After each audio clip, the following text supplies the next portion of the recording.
આજકાલ ઘણા બધા લોકો ચાર ધામની યાત્રામાં જઈ રહ્યા છે અને ચાર ધામની યાત્રાને પણ પુણ્યશાળી માનવામાં આવે છે. ઘણા બધા લોકો ભક્તિમય વાતાવરણમાં ભક્તિ કરતા કરતા ત્યાં પહોંચે છે અને દર્શન પણ કરતા હોય છે.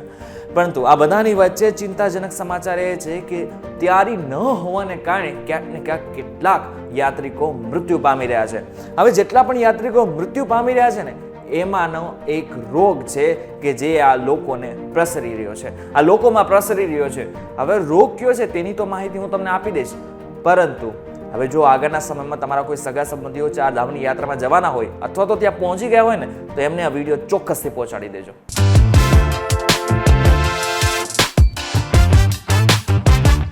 હેલો ફોક્સ, VTV ગુજરાતી.com પર તમે જોઈ રહ્યા છો ડેલી ડોઝ અને હું છું કરણ.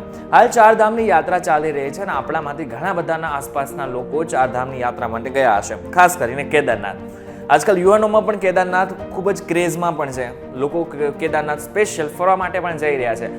પરંતુ આ બધાની વચ્ચે જ કેટલાક યાત્રિકો મૃત્યુ પણ પામી રહ્યા છે. આ બધાની વચ્ચે ચાર ધામની યાત્રામાં અત્યાર સુધીમાં 64 લોકોના મોત થઈ ચૂક્યા છે. હાલમાં કેદારનાથમાં રોજે રોજ થોડો વરસાદ પડી રહ્યો છે અને એમાં પણ બહુ બાદ રોજે રોજ વરસાદ પડી રહ્યો છે. હવે મહત્વની વાત તો એ છે કે ખાસ કરીને આનું ડિગ્રી એટલે કે જે તાપમાન છે ને ખૂબ જ ઠંડુ થઈ ગયું છે અને લગભગ 0 ડિગ્રીની આસપાસ પહોંચી ગયું છે. હવે આમાં ઘણા બધા યાત્રિકો છે ને ગરમ કપડાં લઈને જ નથી જતા. એને જ કારણે તેઓ ઠંડીની ઝપટમાં આવી જાય છે અને એમને હાઇપોથેર્મિયા થઈ જાય છે, જેના જ કારણે તેમનું મૃત્યુ પણ થતું હોય છે. જોકે સરકારે પહેલેથી જ કહી રાખ્યું છે કે જે લોકોની ઉંમર 50 વર્ષથી વધારે હોય ને એમને ચેકઅપ કરીને જ ચાર ધામની યાત્રામાં આવવું. પરંતુ મહત્વની વાત તો એ છે કે આ બધી જ વસ્તુ લોકો અવગણે છે અને એમ જ કેદારનાથ અને ચાર ધામની યાત્રામાં પહોંચી જાય છે અને પછી ત્યાં જઈને એમને ઘણી બધી તકલીફનો સામનો કરવો પડી રહી છે.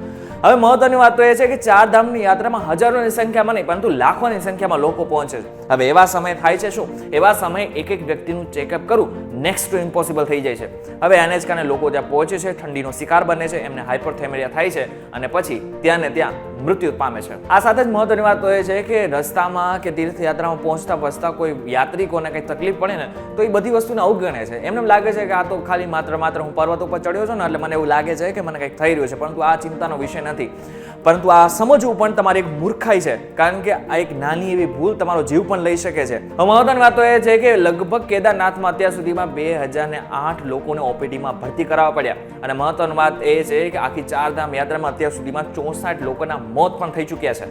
અત્યારે તમને વિચાર આવ્યો છે કે હાઇપોથર્મિયા એટલે હોય છે શું? હવે હાઇપોથર્મિયાનો મતલબ જ એ થાય કે તમારી આખી શરીરની તાપમાનની સ્થિતિ. હવે આપણા શરીરમાં અમુક એવા પ્રકારના હાર્મોન્સ હોય છે કે જે આપણા શરીરના તાપમાનને જાળવી રાખતું હોય છે.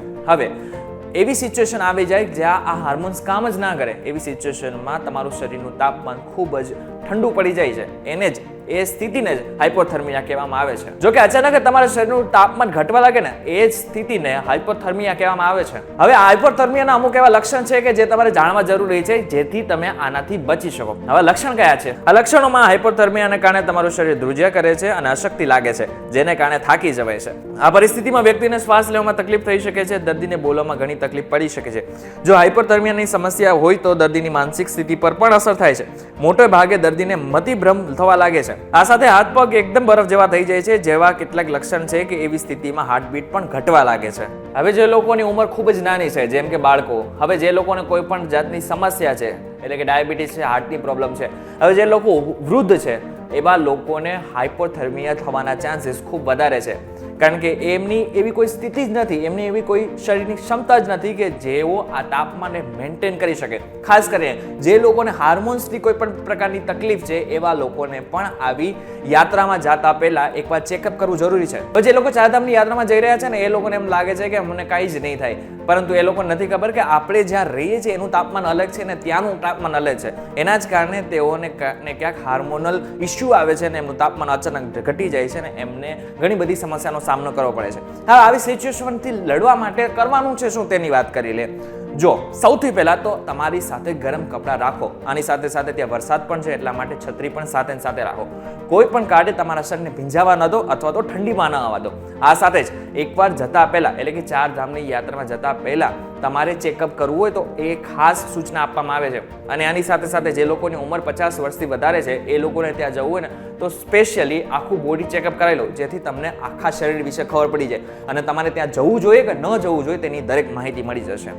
હવે આટલી ખબર પડ્યા પછી તમારે એક વસ્તુ તો ચોક્કસથી કરવાની છે કે આ વિડીયોને તમારા મેક્સિમમ લોકો સુધી પહોંચાડી દો, પરિવારના લોકો સુધી પહોંચાડી દો, જેથી એમને પણ આ 4 ધામની યાત્રામાં શું કરવું ને શું ન કરવું ને એની ધ્યાન આવે.